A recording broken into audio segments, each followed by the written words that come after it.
At the risk of insulting some of the most dangerous men alive, I think sending Delta Force or SEAL Team 6 into Caracas to grab Maduro was the easy part. I'm sure it involved a great deal of skill, bravery, technology, but I don't think one would doubt their ability to do that. The real hard part comes now, dealing with this destabilized nation. This move also gives people with my worldview a lot to puzzle over. It challenges some of our deepest held positions. We dislike big, powerful nation states. We dislike concentrated power, especially in one individual or a small group of individuals. We certainly dislike violence. And we love freedom, especially free markets. So in many ways, this action by Donald Trump, snatching Maduro while he slept in Caracas, is anathema to what we hold dear. So it's tempting to be like the Irishman at a crossroads and say, well, I wouldn't have been here in the first place. I would like a world where there are no powerful nation states. I would challenge that norm. So I wouldn't have this situation. I wouldn't allow authoritarian socialist states either. But sometimes we have to take the world as it is. So let's take the world as it is, where the nation state is the go-to unit of power. And let's look at the situation. How else could it have been dealt with? One approach is, let's call it the wimp approach or the Keir Starmer approach, reading out speeches. That gets us nowhere. Socialism, in my view, cannot be treated like any other economic or political arrangement. In fact, it's not an economic arrangement. It's not an economic body of thought, because anyone who gives a sincere look at economics arrives at a conclusion that is not socialism. It guarantees terrible destruction. Not sometimes, not most of the times. Most times, that's what it does. Socialism destroys everything. And we're actually seeing that in process in South Africa. Everything that is socialistic about our country is destructive by design. And everything that is free, individual freedom, free markets, is productive. So the wimp approach, the Keir Starmer approach, to me is unacceptable. There's also the war approach. This takes me to Bush and Blair invading Iraq. I recall going on the anti-war march in London. I think there were 1 million people on that march. And my stance remains the same.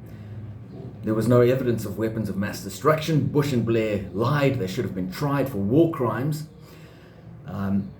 Either way, a full-scale invasion, boots on the ground, Humvees, IEDs, bullets flying. This is a terrible, terrible price to pay. And in fact, for very limited upside. So it takes us to the approach of a surgical approach to remove the kingpin of an authoritarian, socialist, and I think narco state.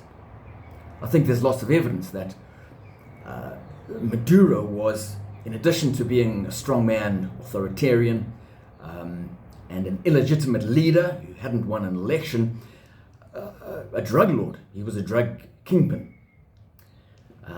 We'll find out for sure, or we'll have better evidence once this trial begins, but that's certainly the way it seems.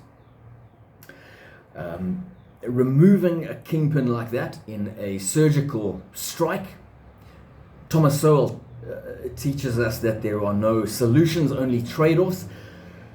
To me, this is a good trade-off. because if the alternative is war or making speeches, this at least gives us a shot at finding freedom. Of course, we don't know precisely what Donald Trump's plan or motivation are. His motivation, I think, shouldn't be reduced to one thing. I don't think it's oil or democracy or free markets or ego. I think all of those things play a role, and frankly, I'm not sure it's worth trying to work out his exact motivation. But again, we have to look at the context. Is this the least bad?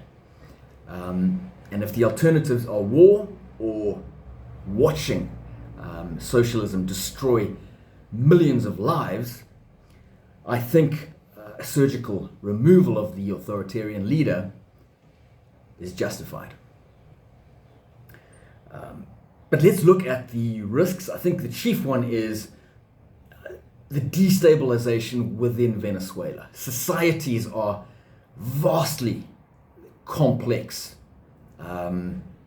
things. They're almost living organisms made up of other living organisms.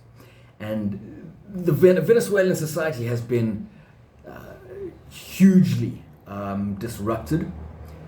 But again, it can't be worse than socialism. Even if it leads to a terrible period of tumult and even violence, I think allowing socialism to fester year after year, decade after decade, is the worst thing we could do. Escalation to war, including war with potentially nuclear-armed nations, a very big risk. Certainly something that needs lots of thought and caution. I go back to the alternative of allowing socialism to happen, and I think the risk of armed international conflict is a fairly small one. Mutually assured destruction comes to mind. We also need to consider the risk of turning public international law on its head. In my view, there's no such thing as public international law.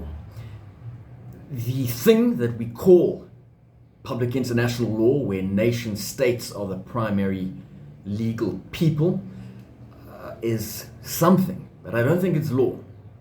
In fact, it may well be the area which is most extremely only held in the heads of a small group of academics. I quite like academia, which is why I have a toe there, but I think that public international law really is a fiction that lives almost exclusively in the heads of a few hundred international lawyers and a few politicians and maybe NGO types. I don't think Donald Trump cares about international law. I don't think Vladimir Putin cares about international law, and Nicolas Maduro doesn't care.